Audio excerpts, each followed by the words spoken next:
Now this is another question, and process of solving is almost same to the previous question. Okay, so don't forget you are going to prepare for the corporate world, and in the corporate world they knows only English. Okay, so improve your communication skill. I am talking about the English, and you need to know how to speak in English, and in order to qualify in the top level IIMs, just like IIM Ahmedabad, Bangalore, Calcutta, your mind will be exceptional. Okay, because CAT is designed only for the specific people.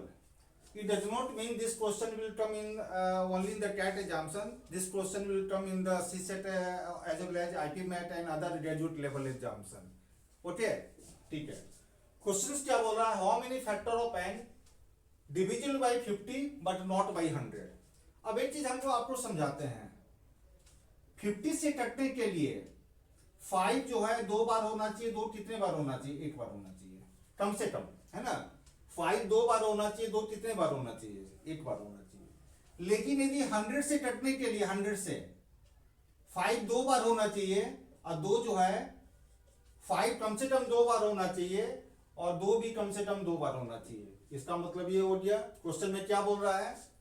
50 से कटना चाहिए, 100 से नहीं कटना चाहिए. इसका मतलब 2 का पावर 50 से कटने के लिए 5 तो 2 बार होना ही चाहिए, या 2 से ज्यादा भी हो सकता है, लेकिन 2 एक ही बार होना चाहिए. जैसे 2 यदि 2 बार दे दिए तो क्या हो रहा है? 2 यदि 2 बार है तो 2 का पावर 2 4 है, यहां से 25 को क्या बन जाएगा? 100 बन जाएगा.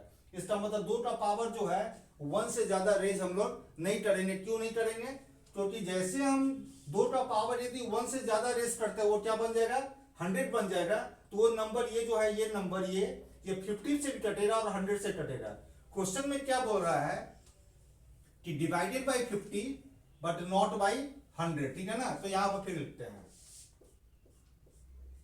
2 का पावर 3, 5 का पावर 2 और 7 का पावर 4. 50 से कटने के लिए 5 कितने बार होना चाहिए? 2 बार. और 2 जो है कितने बार होना चाहिए?